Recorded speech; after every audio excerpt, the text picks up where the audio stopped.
ವಿವಿಧ ಬೇಡಿಕೆಗಳಿಂದ ಈಡೇರಿಸುವಂತೆ ಒತ್ತಾಯಿಸಿ ಗ್ರಾಮ ಆಡಳಿತಾಧಿಕಾರಿಗಳ ಘಟಕ ಬೆಳಗಿಯವರು ತಾಲೂಕು ಮಿನಿ ವಿಧಾನಸೌಧದ ಎದುರಿಗೆ ಅನಿರ್ದಿಷ್ಟಾವಧಿಯ ಸತ್ಯಾಗ್ರಹ ನಡೆಸಿದ್ದಾರೆ.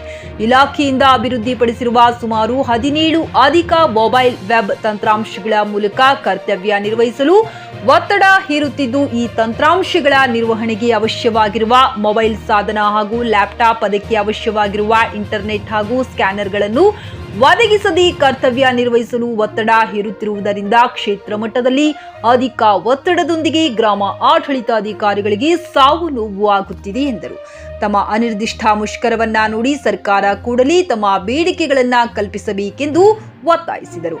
ಈ ಸಂದರ್ಭದಲ್ಲಿ ವಿಶಾಲ್ ಹಾಸನ್ಕರ್, ಎಸ್ವಿ ಸಿರೋಳ್, ಜೆಎಸ್ ಚವ್ಹಾಣ್, ರೇಣುಕಾ ಕದಂಪುರ್, ಶ್ವೇತಾ ಸೋರಗಾವಿ, ರಾಹುಲ್ ಕಲದಗಿ, ರವಿ ಕುಲಕರ್ಣಿ, ಯಾಸಿನ್ ನೀರಲಗಿ ಸೇರಿದಂತೆ ವಿವಿಧ ಅಧಿಕಾರಿಗಳು ಉಪಸ್ಥಿತರಿದ್ದರು. ಏನಾಗಿದೆ ಅಂತ ಹೇಳಿದ್ರೆ, ನಾವು ಸುಮಾರು ದಿನಗಳಿಂದ ಸರ್ಕಾರಕ್ಕೆ ಹಲವಾರು ವರ್ಷಗಳಿಂದ ಮನವಿ ಕೊಡ್ತಾ ಬಂದಿದ್ದೇವೆ. 10-15 ವರ್ಷಗಳಿಂದ ಮನವಿ ಕೊಡ್ತಾ ಬಂದಿದ್ದೇವೆ. ಇವತ್ತು ಎಲ್ಲ ಕಚೇರಿಗಳಿಗೆ, ಎಲ್ಲ ಸಿಬ್ಬಂದಿಗಳಿಗೆ ಸುವ್ಯವಸ್ಥಿತ ವ್ಯವಸ್ಥೆ ಇದೆ. ನಾವೇನು ಬದುಕ್ತಾ ಇರೋದೇನು ಹಳೆ ಕಾಲದಲ್ಲಿ ಬದುಕ್ತಾ ಇಲ್ಲ, ಆಧುನೀಕರಣದಲ್ಲಿ ಬದುಕ್ತಾ ಇದ್ದೀವಿ. ಆಧುನಿಕ ಯುಗದಲ್ಲಿ ಬದುಕ್ತಾ ಇರಬೇಕಾದ್ರೆ ನಮಗೆ ಕೂತ್ಕೊಳ್ಳೋಕೆ ಒಂದು ಚೇರ್, ಅಟ್ಲೀಸ್ಟ್ ಒಂದು ಚೇರು ಸಾರ್ವಜನಿಕ ಬಂದವ್ರಿಗೆ ಸರ್ಕಾರ ಏನು ಹೇಳ್ತದೆ, ಸಾರ್ವಜನಿಕ ಬಂದವ್ರಿಗೆ ಚೇರು ವ್ಯವಸ್ಥೆ ಮಾಡ್ಬೇಕಂತ ಹೇಳ್ತದೆ. ಅದನ್ನು ನಾವು ಕೆಲಸ ಮಾಡೋರು ಸರ್ಕಾರದ ಪರವಾಗಿ. ನಮಗೆ ಒಂದು ಕೂತ್ಕೊಳ್ಳೋಕೆ ಚೇರ್ ಇಲ್ಲ, ಒಂದು ಆಫೀಸ್ ಇಲ್ಲ, ಎಲ್ಲೋ ಒಂದು ರೋಡಲ್ಲಿ ಕೂತ್ಕೊಂಡು ಕೆಲಸ ಮಾಡೋದು, ಯಾರೋ ಒಂದು ಹೇಳಿದ ಕಡೆಯಲ್ಲಿ ಕೆಲಸ ಮಾಡೋದು, ಮತ್ತು ಎಲ್ಲವನ್ನ ಸೌಲಭ್ಯಗಳನ್ನ ಜನರಿಗೆ ಉತ್ತಮವಾದ ಸೌಲಭ್ಯಗಳನ್ನ ಕೊಡ್ಬೇಕಂತ ಕೇಳ್ತಾರೆ. ಬಟ್ ನಮ್ಮ ಜೀವನನೇ ಇಲ್ಲಿ ಮೂರಾ ಬಟ್ಟೆ ಆಗಿಬಿಟ್ಟಿದೆ. ಜನರಿಗೆ ಹೆಂಗೆ ಕೊಡೋದಾಗ್ತದೆ? ನಮ್ಮದು ಬಾಡಿಗೆ ಕೊಡ್ಬೇಕಂತೆ, ಮತ್ತು ಬಾಡಿಗೆ ಕೊಡಬೇಕು. ಒಂದು ನಮಗೆ ಕಂಪ್ಯೂಟರ್ ಎಲ್ಲ ಇವಾಗ ಆನ್ಲೈನ್ ಯುಗ, ಆನ್ಲೈನಲ್ಲೇ ಎಲ್ಲರಿಗೂ ಎಲ್ಲ ಜನರಿಗೆ ಸೌಲಭ್ಯಗಳು ತಲುಪಬೇಕು ಅಂತ ಹೇಳ್ತಾರೆ. ನಮಗೆ ಆನ್ಲೈನಲ್ಲೇ ಕೊಡಬೇಕಾದ್ರೆ ಮೊಬೈಲ್ ಇದೆ, ಮೊಬೈಲಲ್ಲಿ ಏನಿದೆ, ಒಂದು ಮೊಬೈಲ್ ಕೊಟ್ಟಿಲ್ಲ ನಮಗೆ, ಅದಕ್ಕೆ ಸಂಬಂಧಪಟ್ಟ ಡೇಟಾ ಇಲ್ಲ, ಎಲ್ಲ ಮೊಬೈಲಲ್ಲೇ ಆಗಬೇಕಾದ್ರೆ ಮೊಬೈಲ್ ಆಧುನೀಕರಣ ಯುಗದಲ್ಲಿ ಏನು ಸೌಲಭ್ಯಗಳನ್ನ ಕೊಡಬೇಕಾಗಿದೆ ಅದನ್ನು ನಾವು ಯಾರು ನಮಗೆ ಸೌಲಭ್ಯಗಳನ್ನ ಕೊಡ್ತಾ ಇಲ್ಲ ಸರ್ಕಾರದಿಂದ. ನಾನು ಜನರಿಗೆ ಹೇಗೆ ಸಮರ್ಪಣೆ ಕೊಡ್ಲಿಕ್ಕಾಗ್ತದೆ? ಇದು ಸಾರ್ವಜನಿಕರಿಗೆ ನಾವು ಉತ್ತಮ ಸರ್ವಿಸ್ ಕೊಡಬೇಕಾದ್ರೆ ನಮಗಾದ್ರೆ ಏನಾದರೂ ಒಂದು ಸೌಲಭ್ಯಗಳು ಬೇಕಲ್ಲ, ಸರ್ಕಾರದಿಂದ ಕೊಡ್ತಾ ಇಲ್ಲ. ಒಂದು ಅಟ್ಲೀಸ್ಟ್ ನಮ್ಮ ಗ್ರಾಮದಲ್ಲಿ ಇರಬೇಕಂತ ಹಲವಾರು ಸರ್ಕಾರದಿಂದ ಹಲವಾರು ಸುತ್ತಗಳೇ ಬಂದು ಹೋಗಿದ್ದಾವೆ. ಡೈರೆಕ್ಷನ್ ಕೊಡ್ತಾರೆ, ಮೇಲಾಧಿಕಾರಿಗಳು ಕೊಡ್ತಾರೆ, ಸರ್ಕಾರದಿಂದ ಕೊಡ್ತಾರೆ. ಅಲ್ಲಿ ನಾವು ಹೌದು ಮೇಲಾಧಿಕಾರಿಗಳು ಹೇಳಿದ ಪ್ರಕಾರ, ಸರ್ಕಾರ ಹೇಳಿದ ಪ್ರಕಾರ ನಾವು ಗ್ರಾಮದಲ್ಲಿ ಇರಬೇಕಾದ್ರೆ ಎಲ್ಲಿ ಇರಬೇಕು ಅಂತ ಸ್ಥಾನ ಬೇಕಲ್ಲ ನಮಗೆ. ನಾವು ಎಲ್ಲಿ ಇರಬೇಕು, ಯಾವ ಕಚೇರಿಯಲ್ಲಿ ಕೂತು ಕೆಲಸ ಮಾಡಬೇಕು, ಯಾವ ಬಿಲ್ಡಿಂಗಲ್ಲಿ ಕೂತು ಕೆಲಸ ಮಾಡಬೇಕು, ಅದ್ರದ್ದು ಬೇಕಲ್ಲ. ಆ ಕಚೇರಿಗಳಿಲ್ಲ. ನಮ್ಮ ನಡೆದಾಡ್ಲಿಕ್ಕೆ ಏನು ಕೊಡ್ತಾ 500 ರೂಪಾಯಿ FDI ಕೊಡ್ತಾ, ಅದು ಯಾವುದಕ್ಕೂ ಸಾಲೋದಿಲ್ಲ. ಕರೆದಾಗ ಆಫೀಸ್ ತಹಸೀಲ್ದಾರ್ ಆಫೀಸಿಗೆ ಕರೆದ್ರೆ ಅದು ದಿನಕ್ಕೆ ಒಂದು 500 ರೂಪಾಯಿ ಅದರಲ್ಲೇ ಆಗಿಬಿಡ್ತದೆ. 500 ರೂಪಾಯಿ FDI ಕೊಡ್ತಾರೆ. ಅದನ್ನು ನಾವು 500ರಿಂದ 3,000 ರೂಪಾಯಿ ಹೆಚ್ಚಿಸಬೇಕಂತ ನಾವು ಮನವಿ ಮಾಡಿದ್ದೇವೆ ಸರ್ಕಾರಕ್ಕೆ. ಅದು ಕೂಡ ಇನ್ನೂ ನಮ್ಮ ಪದಪ್ರದವಾಗಿಲ್ಲ. 10 ಕೆಲಸಗಳನ್ನ ಹೇಳ್ತಾರೆ ನಮಗೆ ಡೈಲಿ. ಆ ಸಾರ್ವಜನಿಕರ ಸಮಸ್ಯೆಗಳು 100, ಇಲ್ಲಿ ಕಚೇರಿಯಲ್ಲಿ ಸಮಸ್ಯೆಗಳು 100. ಇನ್ನು ಇದ್ರ ಜೊತೆಗೆ ನಮ್ಮ ಜೊತೆಗೆ ನಮ್ಮ ವೈಯಕ್ತಿಕ ನಮ್ಮ ಬದುಕಿಗೆ ನಾವು ಇನ್ನೂ ಕೂಡ ನಾವು ಖಾಸಗಿ ಜೀವನಕ್ಕೆ ನಾವು ಇನ್ನೂ ನಮ್ಮ ಜೀವನ ನಾವು ಮುಡಿಪಾಗಿರ್ಲಿಕ್ಕೆ ಸಾಧ್ಯ ಆಗ್ತಾ ಇಲ್ಲ. ಅವ್ರು ಟೈಮ್ ಕೊಡೋಕ್ಕೆ ಸಾಧ್ಯ ಆಗ್ತಾ ಇಲ್ಲ.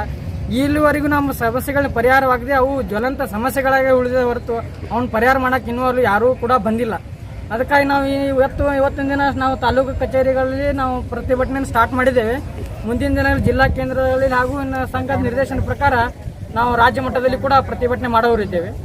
ಈ ಕುರಿತು ನಮ್ಮ ಎಲ್ಲ ತಾಲೂಕು ಘಟಕಗಳೊಳಗೆ ಗ್ರಾಮ ಆಡಳಿತಾಧಿಕಾರಿಗಳು ತಮ್ಮ ಮೂಲಭೂತ ಸೌಕರ್ಯಗಳನ್ನು, ಸೇವಾ ಸೌಲಭ್ಯಗಳನ್ನು ಮತ್ತು ಮೊಬೈಲ್ ಆ್ಯಪ್ನಲ್ಲಿ ನಿರಂತರವಾಗಿ ಕೆಲಸ ಮಾಡೋಕ್ಕೆ ಒತ್ತಡ ಹೇರುವುದನ್ನು ಒತ್ತಡ ತಗ್ಗಿಸಾಕ ನಾವು ಈ ದಿನ ರಾಜ್ಯ ಸಂಘದಿಂದ 26 ಮತ್ತು 27ರಂದು ಅನಿರ್ದಿಷ್ಟಾವಧಿ ಮುಷ್ಕರಕ್ಕೆ ಕರೆ ಕೊಟ್ಟಾರೆ. ಆ ನಿರ್ದೇಶನದಿಂದ ನಾವು ಇವತ್ತು ಬೆಳಗಿ ತಾಲೂಕು ಗ್ರಾಮ ಆಡಳಿತಾಧಿಕಾರಿಗಳ ಘಟಕದಿಂದ ನಾವು ತಹಸೀಲ್ದಾರ್ ಕಚೇರಿ ಮುಂದೆ ಎಲ್ಲರೂ ಸರ್ಕಾರಿ ಕೆಲಸವನ್ನು ಸ್ಥಗಿತಗೊಳಿಸಿ ಒಗ್ಗಟ್ಟಿನಲ್ಲಿ ಈ ಮುಷ್ಕರವನ್ನು ಕೈಗೊಂಡಿವೆ. ನಮ್ಮ ಮೂಲ ಪ್ರಮುಖ ಬೇಡಿಕೆ ಏನಂದ್ರೆ, ಈ ರಜಾದಿನಗಳಲ್ಲಿ ಕೆಲಸ ನಿರ್ವಹಿಸುವ ಒತ್ತಡವನ್ನು ಕಮ್ಮಿ ಮಾಡಬೇಕು. ಆಮ್ಯಾಗ ನಮಗೆ ಮೊಬೈಲ್ ಆ್ಯಪ್ನಲ್ಲಿ ಕೆಲಸ ಹೇಳಕತ್ತಾರಲ್ಲ, ಆ ಮೊಬೈಲ್ಗಳನ್ನು ಸರ್ಕಾರ ಉತ್ತಮ ಗುಣಮಟ್ಟದ ಮೊಬೈಲ್ಗಳನ್ನು ಕೊಡಬೇಕು. ಮತ್ತು ಈ ಆಫೀಸ್ ಕೆಲಸ ಮಾಡೋಕ್ಕೆ ನಮ್ಗೆ ಒತ್ತಡ ಬರಾಕತ್ತೈತಿ. ಆ ಒತ್ತಡ ನಿರ್ವಹಣೆಗೆ ನಮಗೆ ಉತ್ತಮವಾದ ಲ್ಯಾಪ್ಟಾಪ್, ಅದಕ್ಕೆ ಬೇಕಾದಂಥ ಇಂಟರ್ನೆಟ್ ಸೌಲಭ್ಯಗಳನ್ನು ಮತ್ತು ಗ್ರಾಮದಲ್ಲಿ ಕಾರ್ಯನಿರ್ವಹಿಸೋಕೆ ನಮ್ಗೆ ಮೂಲವಾಗಿ ಚೌಡಿಗಳನ್ನು ನಿರ್ಮಾಣ ಮಾಡಿ ಕೊಡಬೇಕು. ಈಗ ನಾವು ಗ್ರಾಮ ಆಡಳಿತಾಧಿಕಾರಿಗಳು ಹಳ್ಳಿಗಳಲ್ಲಿ ಹೋದಾಗ, ಹಳ್ಳಿಗಳಲ್ಲಿ ಕೆಲಸ ಮಾಡುವಾಗ ಎಲ್ಲೋ ಗುಡಿ ಗುಂಡಾರ ಒಳಗೆ ಯಾರ್ದೋ ಮನ್ಯಾಗ ಕುಂದಿರ್ಬೇಕು ಅಥವಾ ಎಲ್ಲೋ ಕುಂತ ನಾವು ಕೆಲಸ ಮಾಡಿ ಬರಾಕತ್ತೀವಿ. ಇದನ್ನೆಲ್ಲ ತೊಲಗಿಸಿ ನಮಗೆ ಉತ್ತಮವಾದ ಕಟ್ಟಡವನ್ನು ಕೊಟ್ಟು ನಾವು ಕೆಲಸ ಮಾಡೋಕೆ ನಮ್ಗೆ ಅನುವು ಮಾಡಿಕೊಡ್ಬೇಕಂತ ಹೇಳಿ ಉದ್ದೇಶಕ್ಕೆ ನಾವು ಮುಷ್ಕರವನ್ನು ಕೈಗೊಂಡಿವಿ. ಮುಷ್ಕರ ಎಷ್ಟು ದಿನಗಳವರೆಗೆ ಇದು ತಾಲೂಕು ಮಟ್ಟದ ಬೆಳಗಿ ತಾಲೂಕಾ ಘಟಕ ಒಳಗೆ ಇವತ್ತು ದಿನಾಂಕ 26 ಮಾಡಕತ್ತೀವಿ. ನಾಳೆ ಜಿಲ್ಲಾ ಘಟಕದಾಗ ಐತಿ. ಅಲ್ಲಿನೂ ಮುಂದೆ ನಮ್ಮ ರಾಜ್ಯ ಸಂಘದ ನಿರ್ದೇಶನ ಏನು ಬರುತ್ತೆ ಆ ಪ್ರಕಾರ ನಾವು ಮುಷ್ಕರವನ್ನು ಕೈಗೊಳ್ತೀವಿ. ಟಿವಿಎಸ್ ಕಂಪನಿಯ ತರತರಹದ ಮಾಡೆಲ್ ಬೈಕ್ ಖರೀದಿಸಲು ಯೋಚಿಸುತ್ತಿದ್ದರೆ ಎಸ್ವಿ ಟಿವಿಎಸ್ ಶೋರೂಮ್ ನಿಮಗಾಗಿ ತರುತ್ತಿದೆ ಹೊಸ ಮಾಡೆಲ್ಗಳ ಹೊಸ ಬೈಕ್ಗಳು. ಟಿವಿಎಸ್ನ ಎಲ್ಲಾ ತರಹದ ಬೈಕ್ಗಳು ಹಾಗೂ ಎಲ್ಲಾ ಬೈಕ್ಗಳ ಸರ್ವಿಸ್ ಹಾಗೂ ಅವುಗಳ ಸ್ಪೇರ್ ಪಾರ್ಟ್ಗಳು ಕೂಡ ಲಭ್ಯ.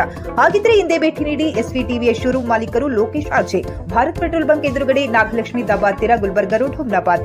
ನಿಮ್ಮ ಬೈಕ್ ಅನ್ನು ಕಾಯ್ದಿರಿಸಿಕೊಳ್ಳಲು ಹಿಂದೆ ಸಂಪರ್ಕಿಸಿ 8494951009 ಅಥವಾ 08483